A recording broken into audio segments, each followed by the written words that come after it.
Gary Vaynerchuk came to CTC, and if you don't want to watch all 45 minutes of his talk, we're going to give you the 5 key takeaways right now.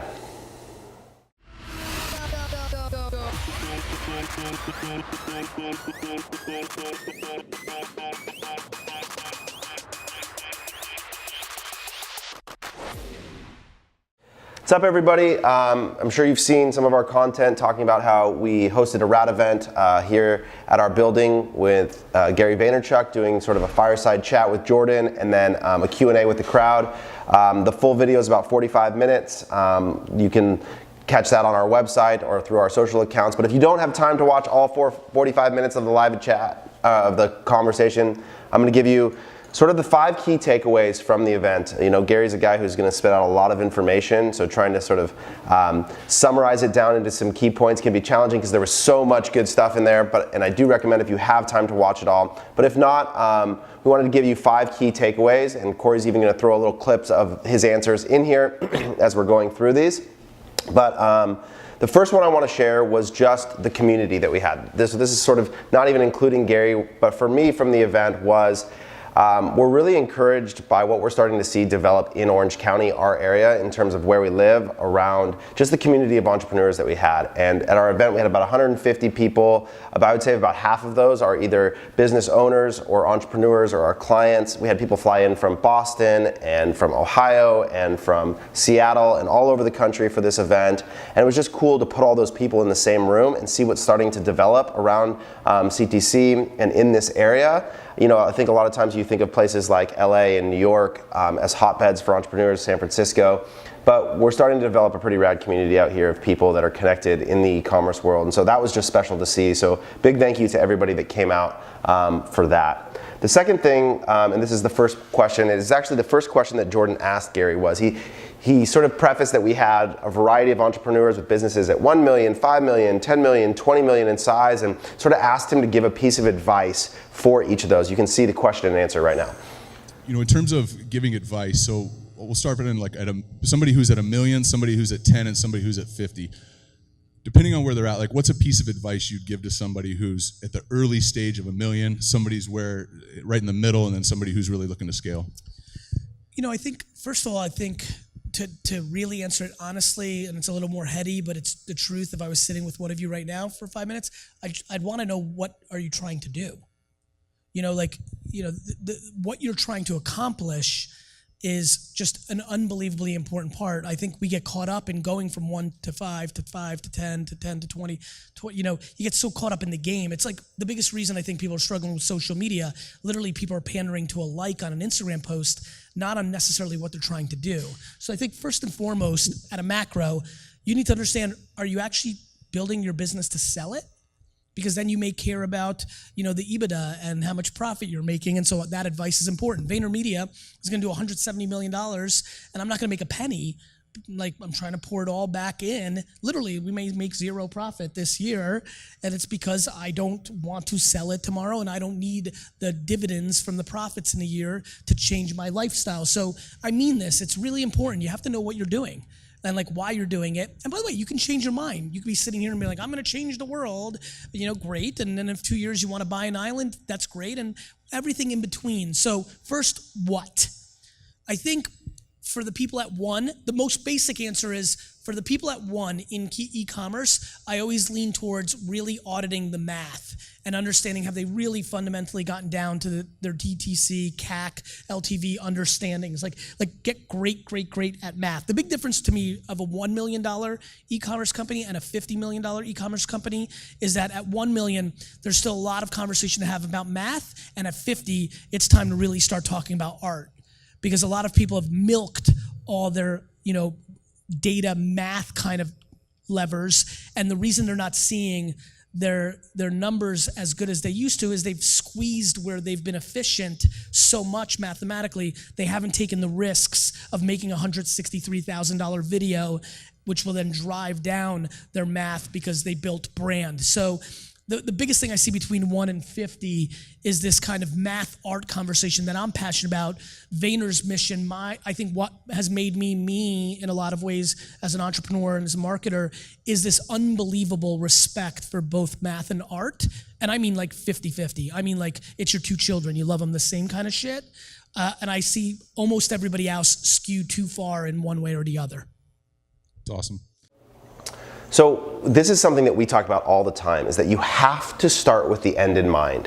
When we come in and do paid advertising for people, we are only as effective as the goal. In other words, we are a tool to help you accomplish what you want for your business. But if you don't understand what you're using paid media to accomplish, it's really difficult for us to be successful. So as an entrepreneur, understanding, am I trying to sell this business? Am I trying to grow top line revenue? Am I after profit acquisition or customer acquisition? Are always really critical. So for him to lead sort of that advice of what do you want to do was, I think, a super powerful question that a lot of times entrepreneurs are so focused on just getting their product, selling it to somebody, and they don't really have this time or space to think about what is the end goal. So that was really critical, I think, and a great piece of advice to start.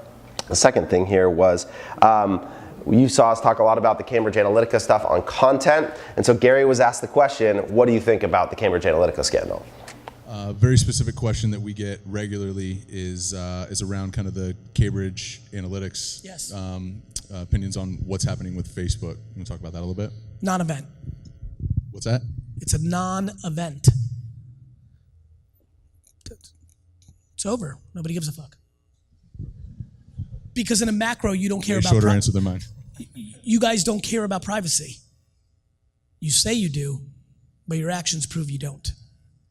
You know why? It's so much more macro and heady. I don't want to get super crazy here, but it's because human beings are awesome, and we're the most underrated brand in the world.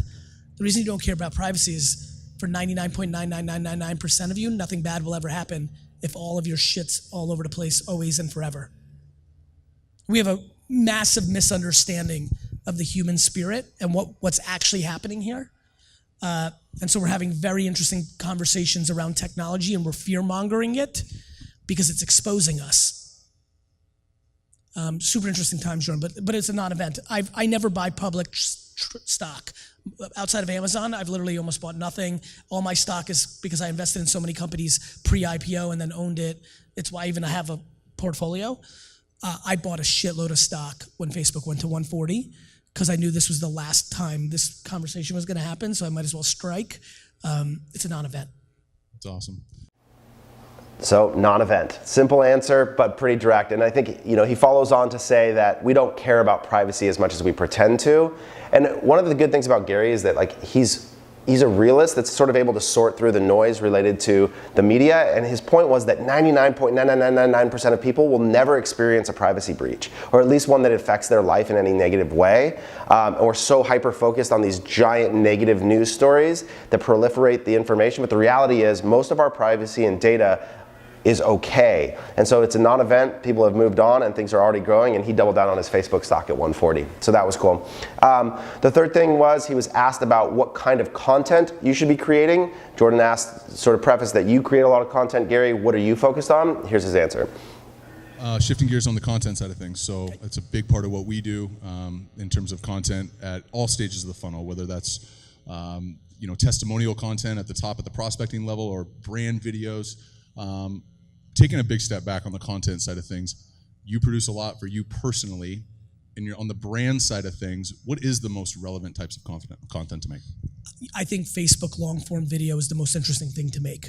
I can't get enough of wanting to mitigate my risk on making 4 videos that cost me $50,000 or $500,000, to be honest with you. No question, there's moments and times for mediums. Making a commercial in 1972 was a really good idea.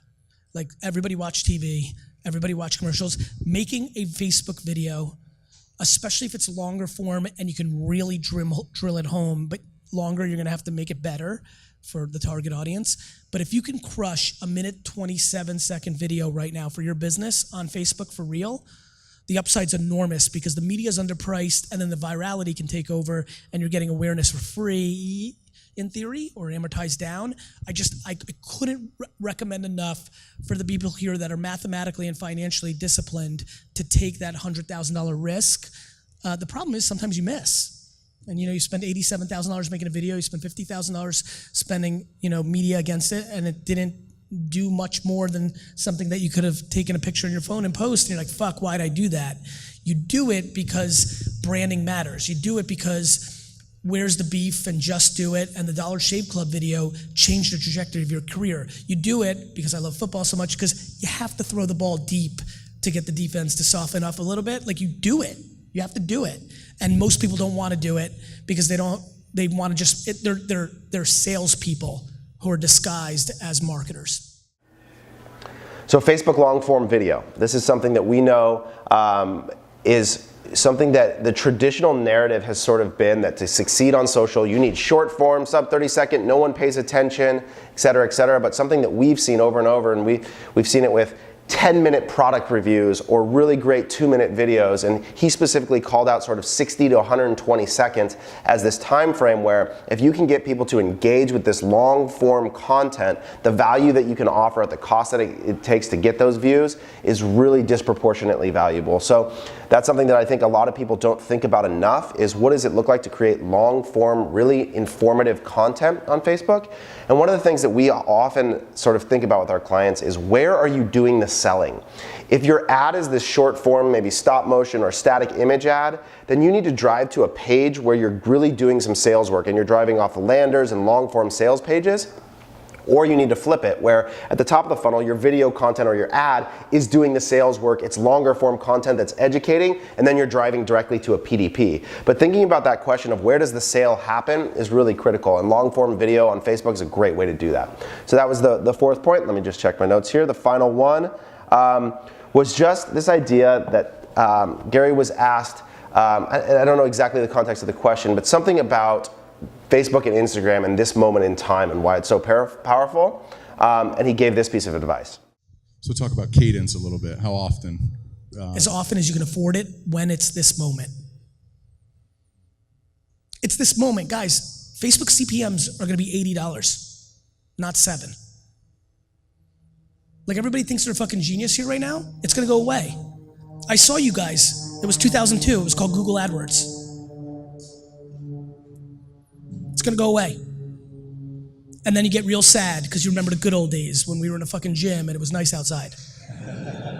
I'm telling you, listen, I'm putting pressure on us because as much as you're winning, you can win more, because I know for sure it is macro grossly underpriced. More influencer marketing, more Facebook ads, it will work. It's grossly underpriced. I always think about things like this. You always have to look at who's winning. When I see very average entrepreneurs start a t-shirt brand and sell $500,000 worth of t-shirts on the back of DMing people on Instagram, you know the getting is good. Be thoughtful. This is a moment in time. It will go away.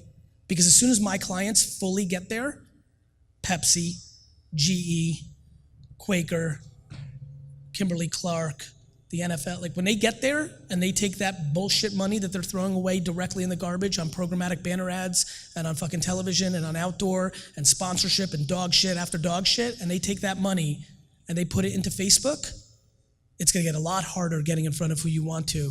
It's just a marketplace, and we get lulled into the good times. So as much as humanly possible. There's a reason I'm not making any money right now. This is not the time to make money. This is the time to buy attention at scale and leverage it in the long term. So as you'll see, he talks about that someday Facebook CPMs are going to be $80. That this moment right now where you can arbitrage this value on Facebook and Instagram won't last forever. We're already starting to see CPMs start to slowly rise as the money from TV and other mass media organizations start to move onto social. And all that's going to do is create competition that's going to drive the prices up. So while people are seeing their cost per acquisition slowly start to rise, right now in this moment, over the next year, and maybe it's 2 years, maybe it's 3 years, this window in time to go out and acquire customers at a price that's unbeatable with immense amounts of hyper targeting won't last forever. And so you need to take advantage of it. We were in a meeting yesterday with a giant company who's starting to build their D2C business, and basically our advice was move as fast as you possibly can to acquire as many customers as possible, because you guys do a great job of building the LTV once you acquire those customers, and right now the ability to acquire customers at an affordable price won't last forever on these platforms. Now of course someday there'll be something else, there'll be another platform, but right now it's sort of this golden age, and this is something we've been talking about for the last couple years, and we don't know how long this window will last, but Gary feels the same way, that it's just a matter of time before that window slams shut, and you're gonna have to find a new way to go out and acquire customers at scale. So take advantage of these platforms as best you can. And go from there. And then the last thing I'll just leave you with is sort of Gary's MO, which is just the life advice, just talking about being patient, about not caring what other people think, and I'll let Corey drop you out with that speech, which I think sort of hit everybody pretty hard. But that's the best summary. Enjoy stopping by, and if you like that, go check out the full video on our website. Thanks, everybody. Like, I find balance in fucking the fact that we're all just doing the best we can. Like what? If I don't buy the jets, great. Like if I don't if I don't make more money, if I lose a count, like what? To me, it's just fucking look ahead. Like too much entitlement, too much judgment, too much insecurity. Like I'm just in my own head. Like I just don't give a fuck about what anybody thinks, because you all suck at shit too, right? So like I find balance in like I'm trying, and if I'm tired, then I'll fucking sleep. And if I want a vacation, I'll go on one. If I don't, cool. And if I go 9 years in a row trying to kill people for 18 hours a day, that's what I'm gonna do. And that's me in my own head, and that's that. I love my kids, I love my wife. If they want something, I'm gonna deliver to the best of my ability, right? But we're all just judging ourselves. Like, back to imposter syndrome, it's because everybody's fucking flexing and fronting and bullshitting because they care about what other people. You don't post a photo of fucking cash to your ear for yourself. You do it to make other people think things. You don't take a picture of you with attractive people in fucking swimsuits and a fucking 800-pound fucking floaty swan, and for yourself. You do it because you want other people to think something. When you can start getting into a place where you don't care about what other people think, you get real happy real fast.